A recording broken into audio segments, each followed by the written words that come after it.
कौन से ऐसे हथियार थे जो पूरे अखंड भारत के दूसरे राजाओं के पास नहीं थे? महाराणा प्रताप के साथ भीलों की सेना थी, और वो भीलों की सेना इस अरावली पर्वत श्रृंखला में गुरिल्ला युद्ध पद्धति को जानती थी, और गुरिल्ला युद्ध पद्धति से हमने खानवा से लगा के अधिकतर युद्ध जीतने का काम किया। महाराणा प्रताप के सामने कौन आया था?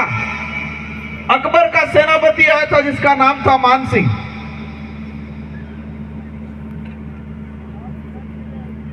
महाराणा प्रताप के दो भाई थे, शक्ति सिंह और जगमाल। महाराणा प्रताप के सगे भाई थे शक्ति सिंह और जगमाल। वो स्वयं अकबर के लिए मानसिंह से जाके मिल गए थे। महाराणा प्रताप के लिए इतिहास में कहा जाता है कि जंगलों में गए, घास की रोटियां खाई, भील समुदाय आदिवासी समुदाय के बीच में रहे। वो घास की रोटियां क्या थी? जो आज मिलेट्स बोला जाता है, रागी, बरी, मतलब कहा जाता है मिलेट्स। बाजार वाले लोग, बड़े बड़े लोग कहते हैं कि मिलेट्स की रोटी खाओ, वही मिलेट्स थी, घास की रोटी। हमारा बाप दादा हमानी रोटी, कोरीनी रोटी, बाजरीनी रोटी, अणी रोटी खाता था। हम इतिहास के पन्नों में पढ़ते हैं, वीर विनोद में पढ़ते हैं कि महाराणा प्रताप जब जंगलों में या युद्ध की तैयारी के लिए या कहीं जाते थे, प्रवाह करते थे, ठहरते थे, तो इनके 4 प्रहर हुआ करते थे। 4 प्रहर मतलब चारों दिशा में उनके सैनिक पहरेदारी करते थे कि कोई दुश्मन आ तो नहीं रहा है। तो 3 प्रहरों में भीलों के सैनिक खड़े रहते थे और 1 प्रहरों में चुंडावत खड़े रहते थे।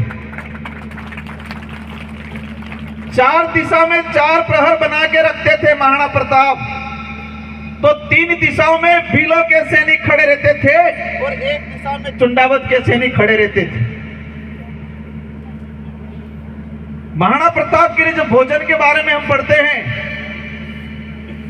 अगर कोई भील समुदाय का व्यक्ति भोजन बना के अगर सीधा लेके जाएगा तो वो किसी उनके जो जांच करने वाले रहते थे, कोई जहर तो नहीं मिलाया है। अगर भील समुदाय का व्यक्ति लेके आया है तो वो जांच नहीं कराते थे। और आज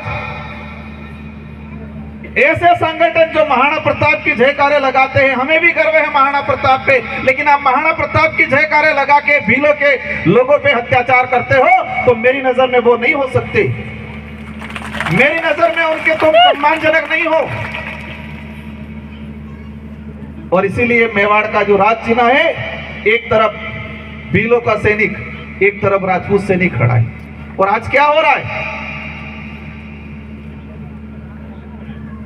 महाराणा प्रताप के साथ उनके भाई शक्ति सिंह और जगमाल नहीं थे, उस समय भील आदिवासी खड़ा था उनके लिए। और मैं आज तक का इतिहास उठा के देख लो कि सेना अधिकतर किस लिए भर्ती होती है?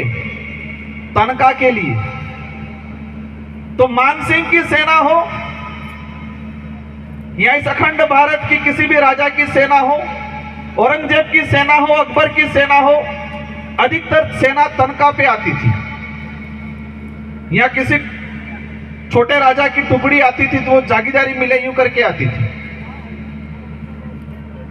लेकिन महाराणा प्रताप के साथ तनखा वाली सेना नहीं थी, स्वाभिमान वाली सेना थी, और वो अधिकतर भील समुदाय के साथी थी।